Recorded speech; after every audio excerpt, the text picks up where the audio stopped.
But if you do it this way, you usually have at least one of them. Like, you Yeah, usually... I think Craig broke last time. Yeah. The other night, Craig and Georg broke, and I had to have Bill, like, straight up restart his sentence. It was really bad. But I talked to Bill, I talked to Bloppy, and I talked to Josh. Okay. Outrag Yeehaw. So, yeah. So, thank you for doing this, first of all. Mm-hmm. Let me fix my microphone, because I need to tighten the thing that keeps it up, but I can't. I don't have a pair of pliers right now, so we're just going to go with this. I gave up on that. Mine just rests on the top of my monitor. I really, like, for someone that has to use this for so many, like, calls this weekend, it's like I really should just take 5 minutes and tighten it, but I'm not going to. All right, so thank you for doing this. I'm really happy to talk with you. Obviously, you also approached us to do this project, so thank you again for that. That's Thank you for accepting it. This has been a treat. I didn't know anything about the game before it started. Jack and Daxter. Like, I'd played a lot of Jack 2 and 3. But because the first one was so different, I never went back and played it, because it was like, this is kind of like, I don't know. The humor was there, right? But like, it's a much different game. See, it was the opposite for me. I only played the first one. It's the opposite for a lot of the people that I've talked to. Yeah, I only played the first one, and I never was interested in the others. I was barely interested in the first one, actually. I played that game originally when it came out, maybe a little bit later. And then I never cared for the game that much. I finished it. I never thought about it again until one day my friend Greg was just streaming it, and I was like, hey, this looks interesting. Got back into Jack. You're I don't know if it's me or Discord or you, but you were cutting out there. Can you hear me? You keep cutting out sometimes too, actually. Okay, let me take a look at my internet really quick. It's doing this weird thing it does from time to time. I might drop here, but okay. But we'll see. Okay. Buddy, stop, dude. Come on. It's too late for that. All right, that should have fixed it. It does this weird thing where if like the cable is like only 99% in, like the Ethernet cable, it like automatically switches back and forth like ping pong between wireless and wired. So it's like bing bing bing bing bing. It's like, oh boy. All right. So that should have fixed it. So I heard part of that. I think the bot got all of it, so we'll be okay.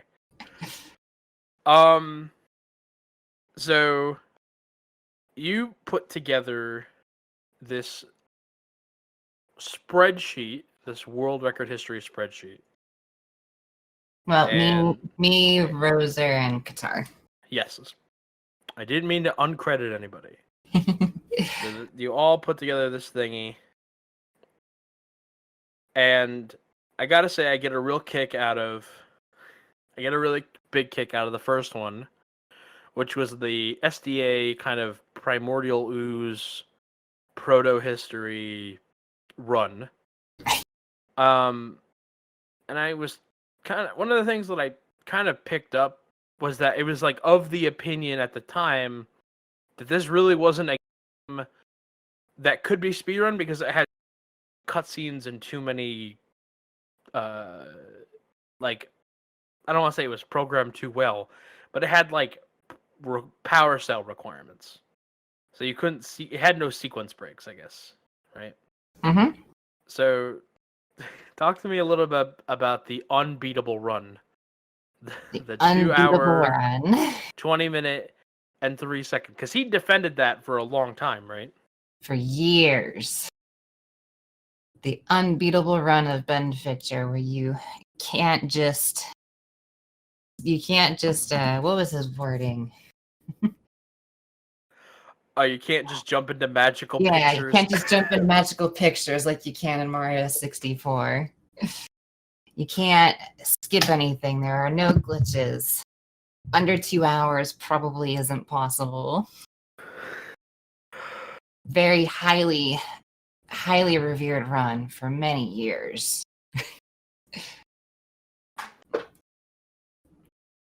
Yeah, it did it to me again. I'm sorry, but I think I caught No. most of it. I know. If it happens again, I'll go like check the other end, but All we right. should be okay. Yeah. So, and he's afraid of spiders. He was afraid of spiders. Didn't want to go to Spider Cave. Also thought that going up to, he thought that going up to Snowy was better because there was more power cells he could get up there. Spiders are super scary. They're like cartoony spiders. They're not like real depictions of Yeah. spiders. That's always what's got me. I'm deathly afraid of spiders, and they don't bother me. Like I'm afraid of bears, I guess. Right? But like the metalheads don't like freak me out, or like they're like, oh, I'm afraid of gorillas. It's like, all right, well, I guess. I don't know. I never got it. Like I watched that section a few times, and I was like, man, I've seen Spider Cave in other runs. And I'm like, this is what he's afraid of. He's like cartoon spiders. I don't know how old he was at the time, but this was, what, 16 years ago? So, He just turned 25. We actually encountered a run by a 9-year-old. But obviously, it's not unbeatable. It's not. It's obvious. It's like very quickly about to be beaten in under an hour and a half. Talk to me about like when you started running the game, and when you kind of jump into things. when I started running the game, Yep. so I started running the game in August of 2014. Okay. And after watching my friend Greg, who was running it at the time, watching him do runs got me interested in it. Prior to that, again, I had barely played Jack in general, but seeing the run got me interested, so I purchased the game, and I actually did my very first run, like full run through, after 2 weeks of practice at the end of a 24-hour stream. It was the first time my stream had ever seen it. And then from there, I ended up running the game for 4 years.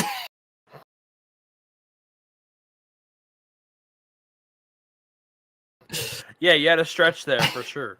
So you came in right at the end as like Bill was kind of wrapping up. Talk to me a little bit about Bill.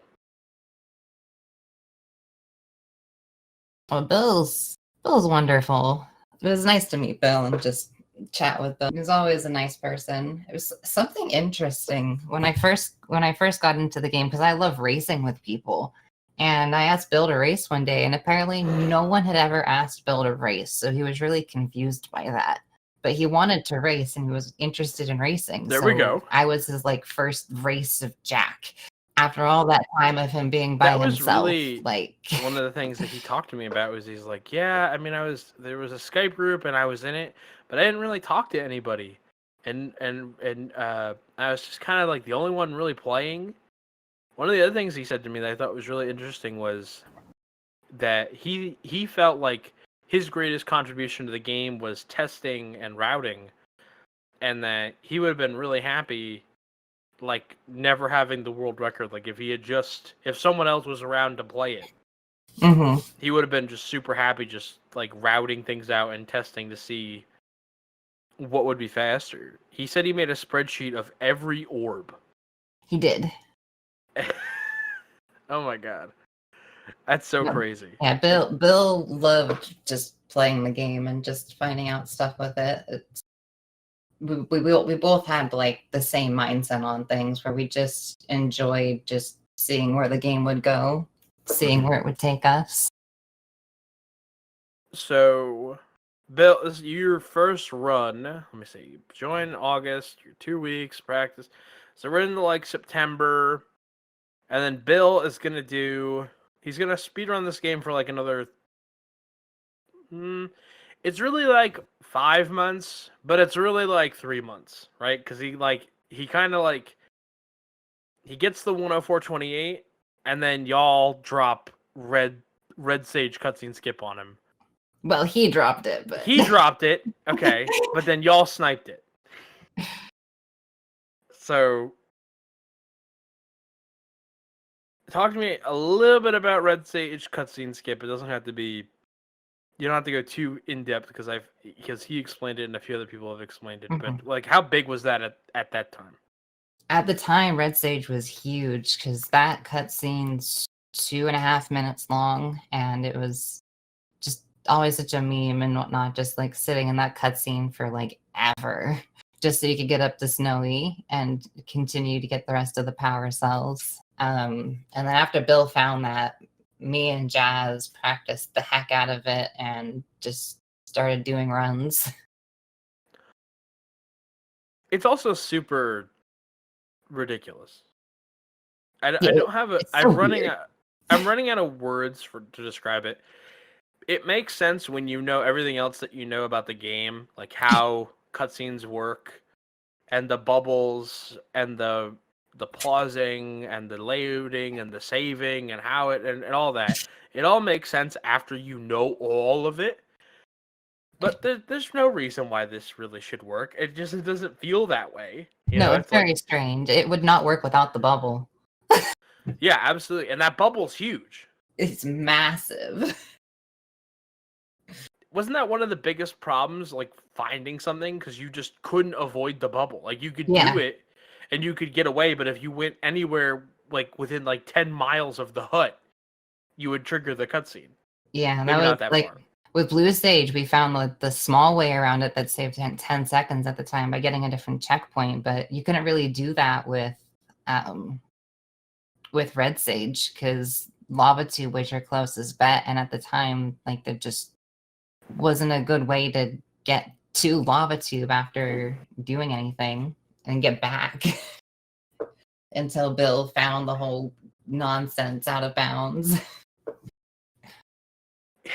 And it's so like it's so perfect. It's perfect compared to everything else that was found because it's going over the top of the wall to get out of bounds, right? And he had found piggyback clip in like a similar way.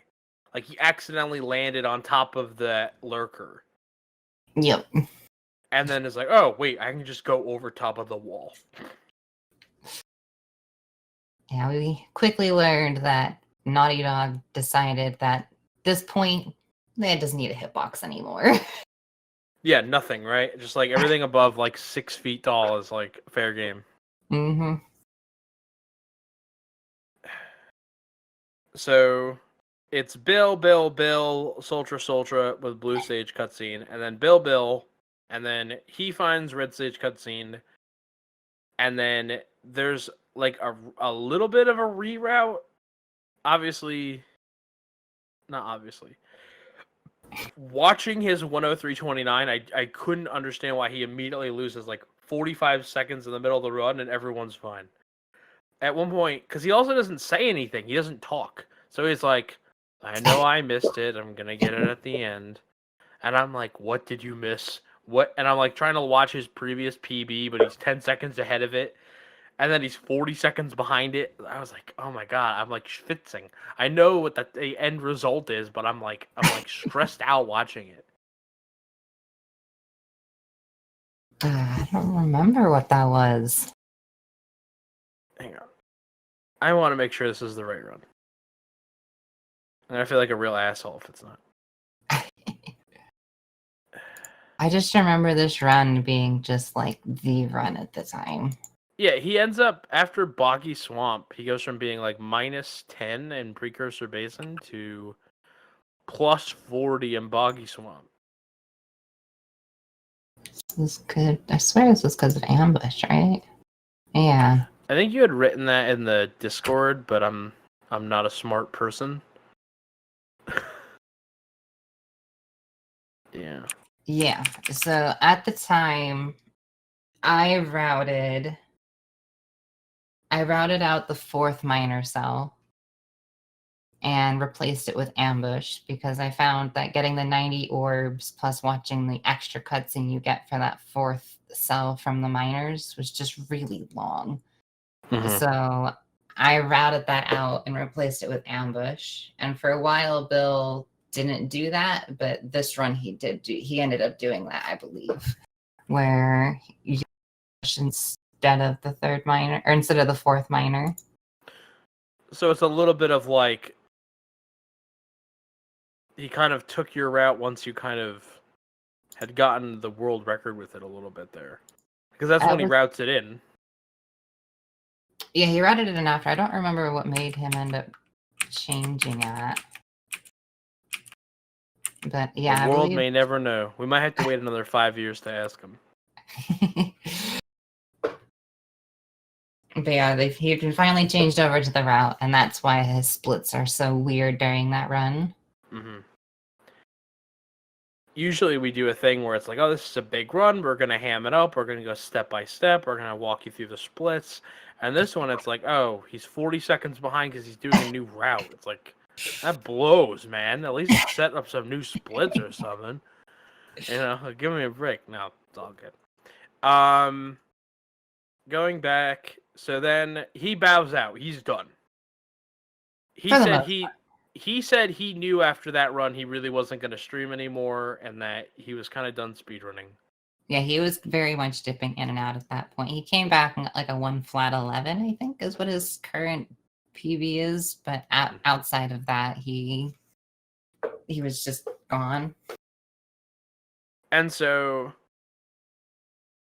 we know what ends up happening next, but who else was there that could have kind of carried the torch here a little bit? Who else was in the running? At this time, it would have been just me and Jazz. Sultra was like there-ish still, but not really. Sultra wasn't really playing the game very much, but me and Jazz were still playing a ton. Okay. And then I just kind of took it and ran with it. Jazz is such an interesting test case because I feel like he was at or near the top for so long. But like he's like a wrestler that has like 10 reigns, but they have like a total of 9 days. Like he has like the shortest reigns possible. Talk to me a little bit more about Jazz, yeah. Yeah, so Jazz started a couple months before me, and was probably one of the main people who I talked to while I was playing, at least near the beginning, but other than Greg. Really nice person, just having fun playing Jack, just loved the game to death. Like, even one time, like, we were at GDQ, and it was all he did when a new skip was found. He was just playing Jack, trying to test it. Just constantly playing the game. We'd always be in calls, just testing Jack or doing runs and stuff. So then, you obviously, you go that extra kind of mile. One of the things that you told me when I was writing the outline was like or when we were doing our original call, was you really weren't at Bill's level. Like Bill, like basically did a mic drop here. He dunks on you guys. He PBs by a minute and then he leaves. Yeah. And so you have to get good, kind of, to put it that way. And so you start practicing. And then you get a 103.13 in May of that year. Yeah, about 3 months after. That 103.13 was, well, it had like a few new things in it. It was definitely like for me, like the run of the time. It was the first time that for one, Bill's time had been broken in 3 months. Like, Bill had been reigning for so long outside of the random like glitch findings that the 103.13 was the first time where anyone like actually beat Bill, which is funny because I'm not someone who cares for world record in the same way that Bill is. I just play the game and just have fun finding things. I just also happen to be good at doing runs. Yeah, you're very much alike in that way, for sure. Tell me, like, I'm trying to get some explanations for some tricks and skips here. Mm-hmm. Give me an explanation of puzzle skip, like there's a third person in this call that doesn't know what we're talking about. So puzzle skip, right? That is this one. So puzzle skip. When you in Lost Precursor City, there's this room where it's got these like floating platforms over this electric water, and you're supposed to hit these floating platforms in technically any order as long as they're all lit up. But if you land on the same one twice, it gets rid of the lighting of it, and so you have to like find a way to make them all light up. So we would go through in a specific way every time to light up all the platforms, open up this door so that we could get the power cell. But then it was discovered, I guess, by Biggleberry, from what we've decided. I think we've given him this discovery. Where the platforms since they're in water and Naughty Dog likes to have a little bit of like realism with their games kind of thing, they bob up and down if you're on them. So if you jump on it, it'll like move a little bit. Using the movement of that, you can gain a little more height. So you do a little jump or a ground pound, whatever you want to do. And then you do a high jump right after, and you use the movement of platform to launch yourself over the wall. And then you swim in the out of bounds water to get to the power cell without having to do the puzzle. It saved like 10 seconds, I think. Not even, maybe even like 7. It says 11, but it doesn't seem like it saves that much time. It doesn't save too much. Well, listen, I think that makes sense. I'm sorry, I'm trying to read and pay attention at the same time. So we have our puzzle skip, and then hang on. I apologize. I am like I cannot walk and chew bubblegum at the same time. So Bloppy found pause buffers because he was looking for Kira cutscene skip in Lava Tube. So we had actually found a Kira cutscene skip in Lava Tube, and Bloppy was messing with that some more, and then ended up finding pause buffer. There were actually runs attempted with the original Kira cutscene skip, but nothing ever came of them because that trick was terrible.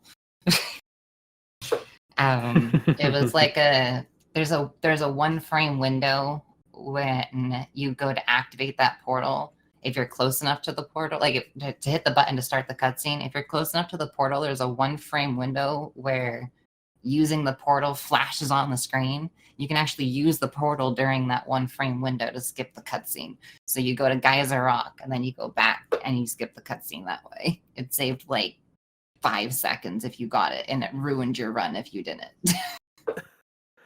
Well, those are the best kinds of things. So, and then from there, but you guys had unintentionally known for a while about it, right? Because you guys would accidentally pause buffer when you were trying to do a save and load. Yeah, so it happened to me the most coming out of Forbidden Jungle, where we used to do the save and load on the bridge. There's an orb that happened to be there that if you didn't get it on the way in, you tended to get it on the way out. And it was right where we tended to do the save load. So you would pause at the same time as collecting the orb. And sometimes you just have to wait the 2.5 seconds and we're like, what the freak is going on here? The gerbils are spinning. It just kept happening and no one understood. And then after Bloppy found pause buffering, we're like, that's what was happening. I think I have like explaining what the trick is, but what are the implications of pause buffering? Again, like there's someone else here that doesn't know. Like what it's used Like for. yeah, what it does, yeah. So pause buffering allowed us to mostly just skip the Sage cutscenes a lot better as a just the route. So like with the blue Sage cutscene, instead of having to do the weird old route we had of having to go down to Precursor Basin and then getting the checkpoint there and then going all the way back, skip the cutscene so you could stay away from the bubble of the cutscene.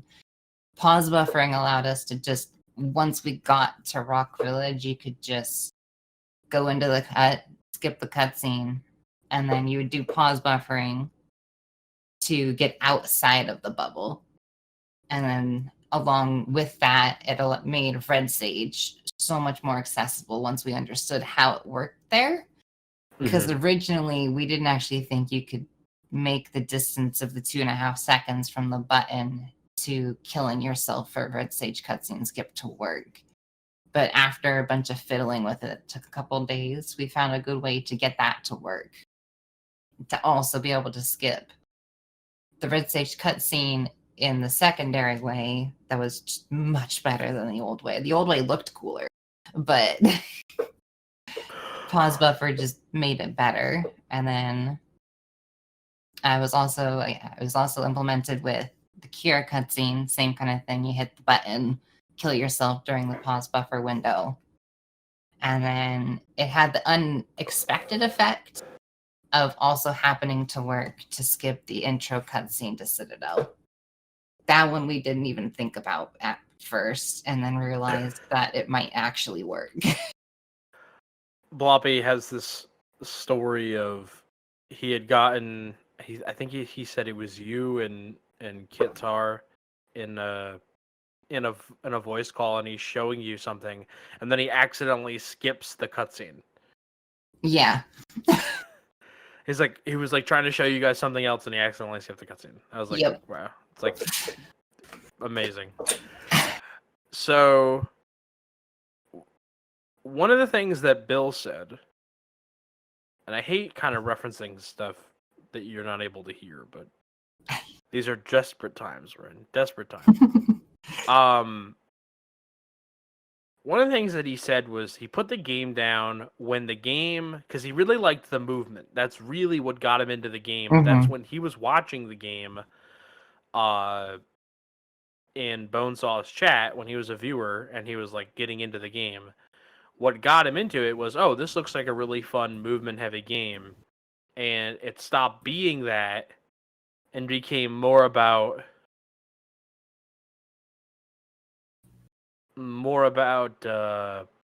like these really difficult glitches. Mm. And I asked him, I said, it's kind of, because really kind of stuck in his craw was the Red Sage cutscene skip. He's like, I really don't want to have to learn a new cutscene skip every 3 months or whatever, however long they were being discovered. And then I was like, man, you really timed that bad, because like you guys figured out all of them in 3 months later. Like, but then he's gone, right? So, But how would you describe this speedrun kind of after Bill left? Right? Was it that movement heavy thing? Was it transforming into something else? It was still very movement heavy for a majority of the time, up until Lava Tube Skip. Like it had all the tricks and stuff in it, but it's still such a movement heavy game. It's not like you're doing like a trick here, trick there, trick here, like in Jack 3. It's still very heavy on the movement, though lesser so. Like obviously the glitches became more of a thing. But for a good chunk of time, up until Lava Tube Skip, it was still very heavily movement based, I would say. You have the honor of having the first sub-hour run. Talk to me about that run. Talk to me about what that run meant to you and how important that run was. So there's a few things with this run, as well as the run before it. Because after pause buffering was found, we weren't quite 100% sure if sub 1 was possible. Until I got the 1 flat 26, then we're like, it's definitely possible.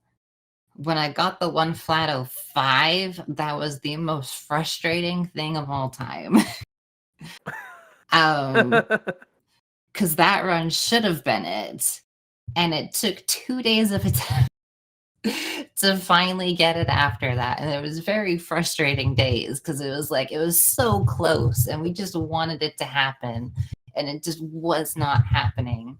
And then it finally happened. We finally got the sub 1 after those 2 days of just heavy grinding. Because back in the day, I was playing Jack like 10 hours a day. Like, it was heavy grinding. Mm-hmm. And then it all culminated into the sub 1, which just it felt really great to just finally have that, like, just to see the hour barrier broken. Like, it's always nice to see like those kind of things like actually happen, like actually just come to be. Right. Although immediately after, it turned into a bit of a hectic time of the fact that that video very heavily got muted and taken down everywhere from me listening to music during that run. I did listen to some Dream Theater. So, I mean, listen, all I can say is you have good taste in music. Most of your VODs are muted. So, that run is heavily muted. That one is like, I was listening to it and I'm like, is there a problem with my headset? And I'm like playing with the sound and then it came back on. And I was so concerned. I was like, oh my god, this is awful. It blew my fucking ear off. You know, Josh said he remembered exactly where he was when you got that time.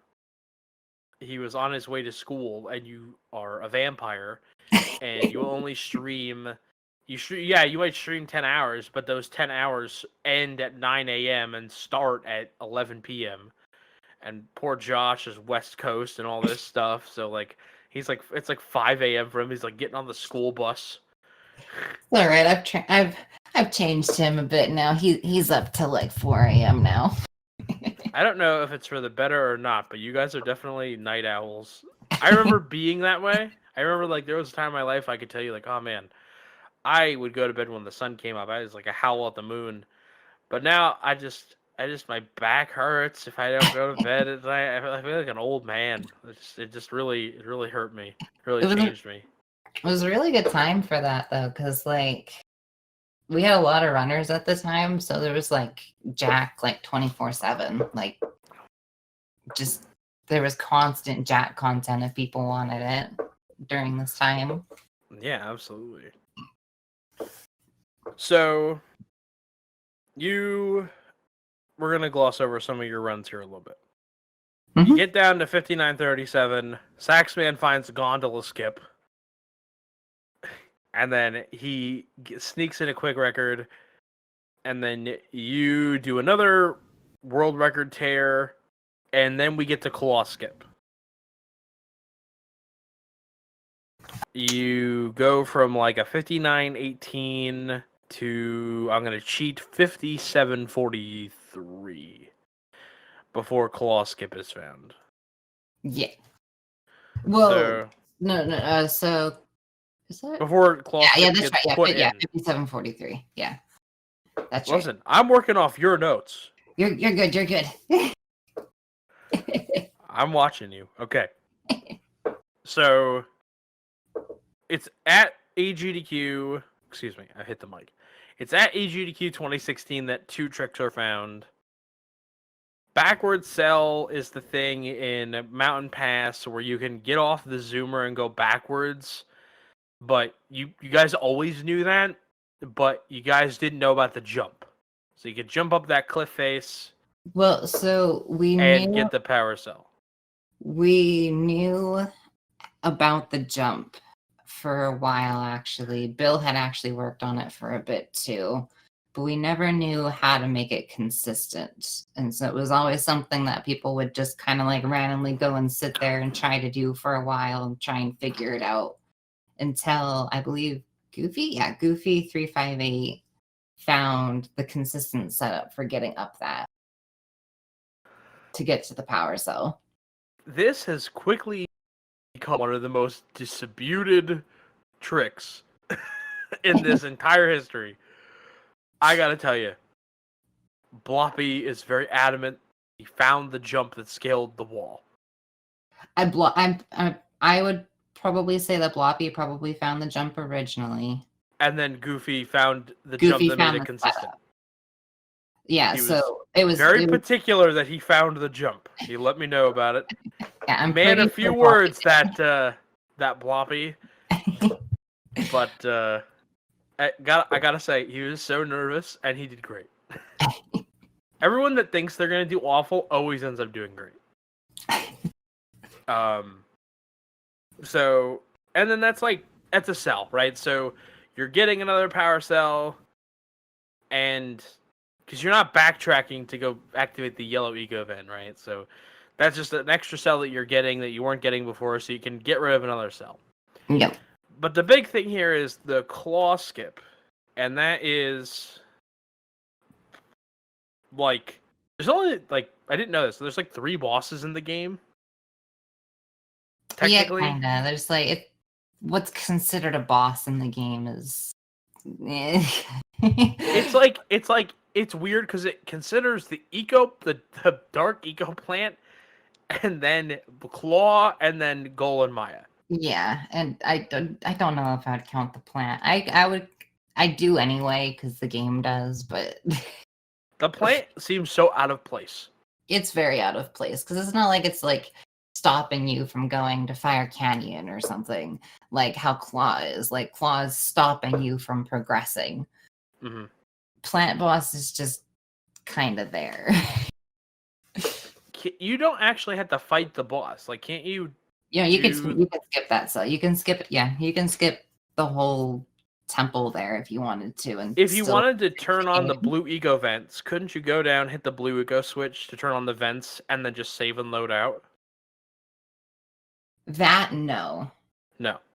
No, you can glitch your way out, but there's not a way. Once you're in the temple casually, you have to beat the plant to get out. Damn temple. All right. So explain to the people, my imaginary third friend, about Claw Skip. So Claw Skip derives from a lava walk, which was a trick that was known before I even started running, that people just sometimes got in Volcanic Crater, where if you grab a ledge at weirdo precise times of things with the lava and stuff, it lets you grab the ledge instead of dying, and then when you let go, you can walk around in the lava. For the longest time, it was just this fun little party trick that you could just show off to people, until during AGDQ, people were messing with it. The people who weren't at GDQ, I think it was Pickle and Bloppy, and found out that you could get the ledge grab in the claw area. So the claw area is also filled with lava, and so it was found that you could get the ledge grab very precisely. I think they found it originally on the left side. I can't remember if it was the left or the right, but we ended up doing it on the right because it was easier. And then, so you just let go you let go once you get the ledge grab, and you just literally walk past Claw. He's sitting there holding a big boulder over his head, getting ready to throw it at you, and you just walk right past him. It's one of the sillier things, because in real time, you don't really get to see the ledge thing. You do, but you don't. And then you're just all right, I'm going to walk by now. It's hilarious if you kick him. Oh, yeah. You can actually get up behind him, and you'll die doing this, so I wouldn't recommend it during a run. But you can kick him, and he makes this really loud, when you kick him. Did you ever watch King of the Hill? I did not. There's the famous episode where Bobby's like, Hank Hill's son goes, "I don't know you. That's my purse." He like kicks him in the groin. I'm just imagining like Jack like kicking Claw in the groin. Definitely kicks him in the butt. Hey, listen. If the butt is just the back groin. I'd pass biology, I think. All right, so but more with claw skip. Yeah. One thing that definitely threw a lot of people off with claw skip, I'm still the only person who has ever done runs with, is what we call drunk camera. Okay. If you do claw skip too slow, because during the fight there's two positions for claw. There's the position up at the front by the 3 platforms, and then the position at the back where he throws the boulder. If you take too long after doing lava walk to get to the zoomer and get far enough away from him, he'll go back to the front and the camera tries to focus on him. And this is when drunk camera happens, where throughout all of Mountain Pass, or until you die, you have to drive with the camera spinning in circles and like at seemingly random spots. It flips the crap out all over the place. Once I sat down probably for 2-3 hours and learned how to drive with it in case it ever happened. And I did many runs with it happening without a problem. But to this day, I'm the only person who ever really ran with that happening. Most people just get it fast, and if they don't, they kill themselves and then get on the zoomer. Wow. And it's not consistent. Like, that's the other part of it, right? Like, lava walk is... Oh, it's not consistent whatsoever. It's dumb. Kidzar said he tested over 1,100 frames and never found a pattern. We've found 0 patterns with it. I still hang on to what I believe, that there's certain points in the lava cycle that make it easier. Because I do get the skip a lot more often than other people do. So I think there's spots where it definitely happens more often that you can kind of aim for. But it's still awful regardless. After this, you get a few records, right? It's, business as usual for you. You had a 4-year run, so you obviously had a few world records along the way. We have lava tube skip, and we have the non-viable version, which I've asked every single person about, so I'm not going to have you go into incredible detail. But I want you to talk to me, because you're the only one that's done it in 2 segments. Right? Like, you did that impossible, that's insane. Talk to me about it. So this was something I was just working on off. That was something I was working on off stream just throughout time. Like when this probably happened in 2018, I want to say, like years after everything. Because I just wanted to see if I could do it, like just as a fun experiment. So I spent a lot of time offline just bashing my head at V1 for lava tube skip. And I could never get the dumb archway to work in a full attempt through. So the only time I ever got close-ish, I got the archway and I failed the jump after. And then I used debug to just put myself there and then continued afterwards. Wow. The jump is the hardest part. Right? Of original V1, getting onto that archway is super stupid.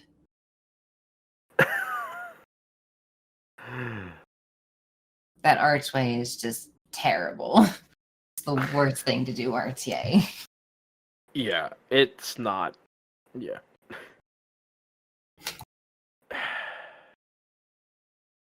amazing. It's really like that video, or sorry, the idea that you did that in 2 segments is like just nuts. Like And I'm so happy for everyone in the community that it didn't work. I'm happy. it was terrible. I'm so happy. If you guys had a one shot, one kill trick like that, you would that would be a category killer. Like honestly, that's like the Marlboro like red 100s cowboy killers. Y'all would be deader than 5 o'clock on Wednesday. Like it would pack up shop. Something funny with that, there was a couple people when V1 was found who just they were like kind of viewers of the Jack scene here and there, but they popped up and they're like, if no one does V1, I'm gonna practice and do V1. We're like, all right, good luck. Yeah, go ahead, knock yourself out. You can try, and they're like, oh, I'll do it. I'll keep trying it until I do it. I'm like, all right, go right ahead. I'd love to see it. Someone right before this, we were playing. I was playing Smush. I was playing Smash Ultimate with my friends, and I'm not really good. I like Little Mac, and I play Little Mac. I know Little Mac's the worst character in the game, but I have fun, and I like boxing, and I like the little boxer guy. So, you know, they're predicting my moves, like they're commentating in real time what I'm gonna do because I'm also just not very good at the game. And someone said, "Oh yeah, I'm gonna." I forget what the name of the thing was. But he's like, "I'm gonna get 0% and 3 stock you." I said, "Listen, I suck at this game. I'm not good. You're using your main, right? Your Ness. You're like ranked in like a major like city. Yeah, I'm gonna take a stock off you, and you're gonna live with it, and you're gonna lose a stock to Little Mac. It's gonna take me 5 minutes to do it, and it's gonna frustrate the hell out of both of us, and I'm gonna lose, but I'm gonna take a stock off of you. I'm not gonna beat you." But like people that are like, I'm gonna I forget, it was like V13 or something. I was like, no, you're not. You're not gonna do that. You knock yourself out. I'm not gonna just lay down and let you truck me. So that's my little offshoot. The first run with Lava Tube Skip is a 1 hour and 51 minute time that you got in a race with Kitar. Yeah. But the first world record with it is a 37:43 that same day. Yes. How awesome is that run? Or is it the run after that's like the big one? That's the 37:43 was definitely the big one in regards to just everything happening. So all of our practice and stuff kind of culminated to that. Me and Qatar were spending just hours upon hours just working on trying to get the ledge grabs to work properly and figuring out what the best way is to tackle them. Because at the time, the Scout Fly Boosted was considered too difficult. And just after all those hours of practice, I got it on console, and then Qatar got it on console. And we decided after we were both getting it a little bit more here and there to just do a race until someone finished the game with the skip. And then that finally happened. It was great. Even that run itself, even though it was terrible, almost 2 hours long, was still super hype of just like actually finishing a run with Lava Tube Skip. It actually being a thing. And then it was probably like, I want to say an hour-ish later, I got the 37:43. And just like, obviously, we cut the game from 56 minutes to 37 minutes that day. And it was just really big deal. I think I got the skip like 3rd or 4th try or something like that. And at the time, that was considered like, oh my god, that just happened, just a huge thing. Everyone was freaking out. Tons of people were watching during that run when it was happening. Yeah, for sure, right? Like everyone's watching. Insane.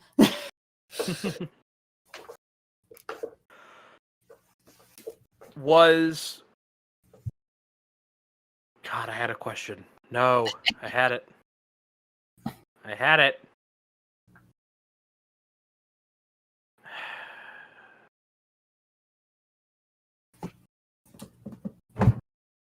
I had that question in my head.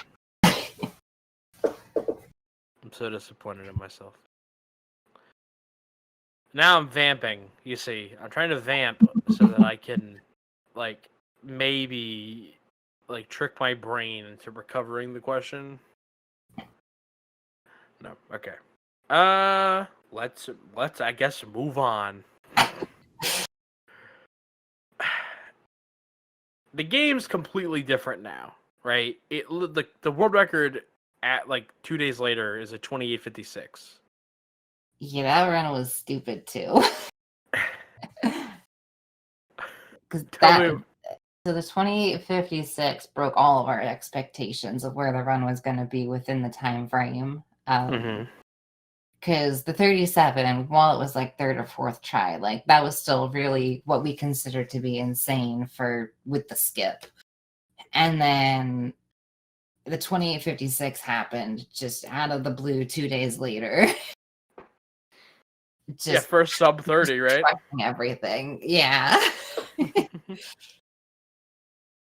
It was very unexpected. So you have the first sub hour and the first sub half hour. Yeah. There you go. It's a pretty good deal. Yeah, and the first sub one in Jak 2. Hey, there you go. Hey, listen, now we have our work cut out for us when we make the Jak 2 video. So Bobby comes in after that, and with the Scout Fly boosted, kind of snags the record. But then you do like, what is this, like 3 records in one day or something? Like, yeah, it'd be the second time that happened. Yeah. And you have like a 27:25 and a 26:37 and a 26:19. And just like really, now it's just like we're just driving it down. We're just going down the highway, and you end at 24:57. And this is kind of like, I guess, the end of the road, right? Why did you decide to walk away after that run? Or I know that you tied the record a few more times, but like, why did you really kind of put it down? So after the 24:57, I was so burnt out on Jak. I wanted to move on, do other things, work on other games. I wanted to get under 25 once I knew it was possible, and then once I got that, I just wanted to be done. I was still having fun playing the game, but it was becoming harder for me to grind out runs, to want to continue to really try and push it. Even to this day, honestly, I can't play Jak 1 for very long. I really burnt myself out during that whole stretch.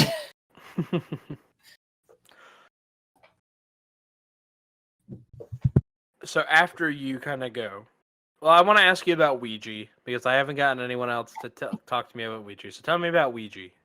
Poor Ouija. I want Ouija to get all the credit that Ouija deserves. So Ouija has been around for quite some time too. At this point in time, it was really just, it was me, Jazz, Ouija, and Bobby who were doing anything with Lava Tube Skip. And Ouija was trying really hard, trying to push through it, and finally Ouija got a good run going, beat me by 3 seconds, and then it was probably like 5 hours later that I PB'd and beat Ouija. And I felt so bad. You dumped on him. So I was streaming, I believe, when Ouija PB'd. You just booted it up. You're like, all right, I got 10 hours. Well, no. So we were doing runs at the same time, if I remember correct. Oh, Ouija got the record, and then I continued to do attempts. And then, like 5-ish hours later of attempts, I ended up beating Ouija back. Ouija wakes up and the record's gone. Pretty much. Man. And then Josh gets his first any percent record in here. By this point, he had the Orbless record. He had the 100% record. He had been doing offline attempts since 2014. I know that you guys are bestest of friends. So talk to me about Josh. And then tell me what his greatest strength and weakness is as a speedrunner, because he answered that question for you. So Josh, for the longest time, he was just playing offline. No one had any idea who he was until he finally started streaming with Potato Cam. Just camera pointed at the screen. It's a rite of passage. And for a good chunk of time, he was kind of like in the middle of the mix for a while. And then he finally started kind of picking up things closer to, I want to say like the 58 range is when there was a few more people closer to the top, Josh being one of them. And then he just kept with the game forever.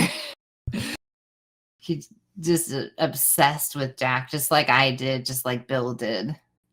Just in his own separate era after us, just obsessed with the game. And really just, he could just push the game down so far. Yeah, he goes overboard. He goes overboard. And it does unfortunately cause him pain. Yes. But so, and then Jazz is in here too. And Jazz had been around, I mean, as long as the Rocks can remember. So Ricky had mentioned a rivalry between Jazz and Josh. What do you remember about that? So during this time, Josh got the 2446 and kind of mostly stopped there for a bit.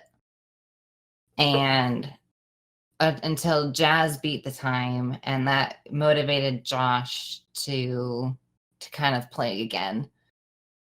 And they went back and forth forever at this point, which was great. I was so happy to see Jazz like up there finally, because Jazz was always like either right behind me or right behind Josh.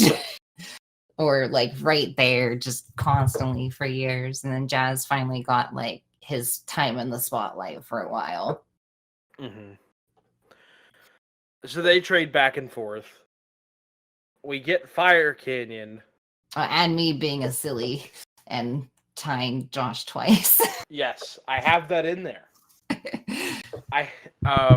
We have that. We have the Josh gets 2407 and 2440. No, I was jumping ahead. I'm sorry. Oh, okay. I was like talked about the rivalry. Okay. They trade back and forth, and then Josh gets a 2407, and then he's like, "I'm done." He was so done.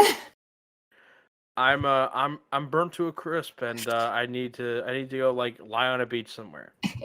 So he does, and the thing that any sensible speedrunner does is he packs a bag and he goes to Rockville, Maryland. And Bobby had found Fire Canyon Skip at some point in this time frame, right? Yeah. But the only one, you kind of said it earlier, like the knock yourself out. You're gonna do Lava Tube V1. Go ahead, knock yourself out. And then someone had apparently told that to Luigi, and he didn't get the memo, and so he starts trying to do runs with Fire Canyon Skip while you guys are all at GDQ. Yes. Talk to me about Luigi. Talk to me about this run. So Luigi's run, honestly, for me personally, was very out of the blue. I was kind of in and out of the Jack community at this time. Like, I was still watching things going on and whatnot. And I got a message on Discord from someone. They're like, Luigi got Fire Canyon skip. I was like, what? What just happened? So I tuned in after it. Like, he was in Final Fight when I tuned in. And I had no idea Luigi had been working on this whole time. So it was just really cool to see the game being pushed like that. Just like almost, it almost felt like kind of from an outside perspective at the point, like at that time. And it was really cool to see that like something else finally was pushing the game and that someone new was able to do it too. Because Luigi hadn't been around for too long at the time, but he was just really invested in working on it. Yeah, absolutely. So there's that great video of everybody in the room, and I found that on the Jack Speedrun wiki. God, that's like such a great video. Such a great piece of history that got preserved. And then Jazz is like, listen, I'm gonna go practice Fire Canyon skip for the rest of GDQ. If we wanted to find Jazz, he was at a TV practicing Fire Canyon skip. It super motivated Jazz. And he reined Josh into that as well. Lava Tube skip was like the holy grail, right? Yeah. So what is Fire Canyon skip? Like Fire Canyon in the context of like of things you could find. So where does it fall? So Lava Tube skip was like the big one. Mm-hmm. Fire Canyon skip was the like little brother to the big one of like, this would be awesome to happen kind of thing, but is it ever going to actually happen? Like, it won't save nearly as much, but like for what the time was at the like where the time was, it would still be saving a good portion. Mm-hmm. And we all knew if Fire Canyon skip was found, it was going to be stupid. It was going to be awful. I had Josh explain it, and I could hear the pain. It is really one painful trick. It is, yeah. It doesn't look fun. There's only 5 or 6 runs on the any percent board. There's one more actually. I did do one run with it. Well, there you go. And it is not on the boards. It's not on the any percent boards. It is on the trifecta board. Well, there you go. That's nice. I learned Fire Canyon skip specifically to just kill trifecta. And that's a story for another day. It's so dirty. That's like knowing that like the PS3 version's faster, so you just beat the record by like just doing it on PS3. That's filthy. Oh my god. I didn't submit it to the board because I died in final boss, and it's kind of embarrassing. I don't remember who it was. Someone said that your reaction to your 59-56 was you were mad that it didn't happen 5 days earlier. Mm-hmm. I was so frustrated during that time of trying to get the sub one. Because I knew I could do it, and I was just not playing it to like my potential. It's always really frustrating when you know you can do A, B, and C, but you can't actually perform. You know. So we're kind of reaching the end of the line here, but Josh, and I think this is probably one of the greatest individual efforts I've ever seen in speedrunning, is this month of Jack. The fact that it's a month, like it's like contained to, you know, the Roman calendar, and that he starts with a 1917 and gets down to a 1645. That is so incredible. right? Mm-hmm. Talk to me about this period of time. So that month that drove Josh absolutely mad. He pulled a me and was doing like 8-10 hour days of just Fire Canyon skip runs of just, I don't know how he did that. That would have been so painful. It was painful for me just finishing the one run that I did. It's painful to watch, and I'm only watching the makes. And Josh he just pushed it out, and then he just dipped. He was just done. Yeah, and that is like one of the longest standing world records since like Zenik, right? I think so. That and one of Jazz's, I think, are the longest standing. Jazz had that one run for The one they were tied. Yeah. So the one that they were tied on, which was the 24:30. Yeah. Yeah, they had that for 8.5 months. Mm-hmm. Technically, though, it wasn't. It's like a 1 month, and then It was been tied, and then but that time still stood for a while. That 9-month period, yeah. I think you'd have to go back to Zeppelin's, maybe. No, it's before that. Yeah, it's like no. I think it's since Zenik, because most of my era, most of Bill's era, we were just like constant record breaks.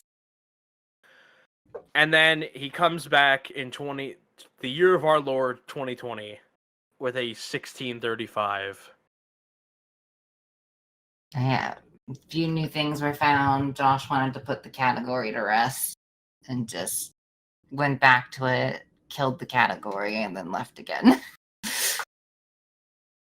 So I guess what's in store for the future? Like what is next for any percent? Technically speaking, the 1635 can be broken. Since that run, there's been more setups found to make the skips a little bit quicker in Fire Canyon. Mm-hmm. So if someone wants to try, it's still technically up for the taking. Mm-hmm. But no one wants to try except Stellar. Stellar actually got a 1659 a few days ago. Yeah, I believe it was something like that. 7th or the 5th. Yeah, crazy. So it's possible that Stellar might actually beat the 1635 if Stellar keeps up with it. If one person was gonna beat Josh, do you think it would be Stellar? At this time, yeah. No one else really wants to touch any percent, and Stellar is so new and so good at the game all of a sudden. Like kind of how Josh kind of like popped up seemingly randomly. Stellar has been running the game for like a year and is one of the top runners now. So well, it was 2020, which means it was like a decade. But someone showed me a video. It's Bridge Blast. Yeah, weirdo thing. Someone was like, "This could technically save like however much time," and I was like, "I guess so." Theoretically, if someone were to get Bridge Blast to work in a way that would help us, it could save time because you could launch yourself to Citadel from Forbidden Jungle. But there's no way to actually control it at all. Yeah, at the moment, even in tasks, it's controllable. You know, when the people who can input on every frame can't do it, then you know you're kind of boned. But so, is there anything that you wanted to say that I didn't ask you? If it's possible, if we could go back to part of here. I skipped a little bit. Yeah, so the 5850 down to the 5635 range, outside of Kloskep. Yep. kind of wanted to mention Ouija in there. Yeah, sure. Because up until that point, it was really just me, and then Sax snuck in with Gondola Skip. Ouija tied me with the same strats. So that was the first time during my era that someone was like on par with me. Mm-hmm. So I wanted to kind of give credit to Ouija there. Okay, sure. Of like being able to be in there from that. And then the two crazy days for me. Sure. Being, what day was it? It's the 5814, 5755, and then one missing time. Right. It was just an absolutely insane day. Getting down to the getting on the way down to the 5743. Because at the time everything was really optimized. Mm-hmm. And somehow, some way, it was not 3 in a row. I believe I did 5 attempts that day, and of the 5 attempts, I got 3 PBs. I wish I had your odds. So somehow, some way, I just like blew the heck out of the game that day.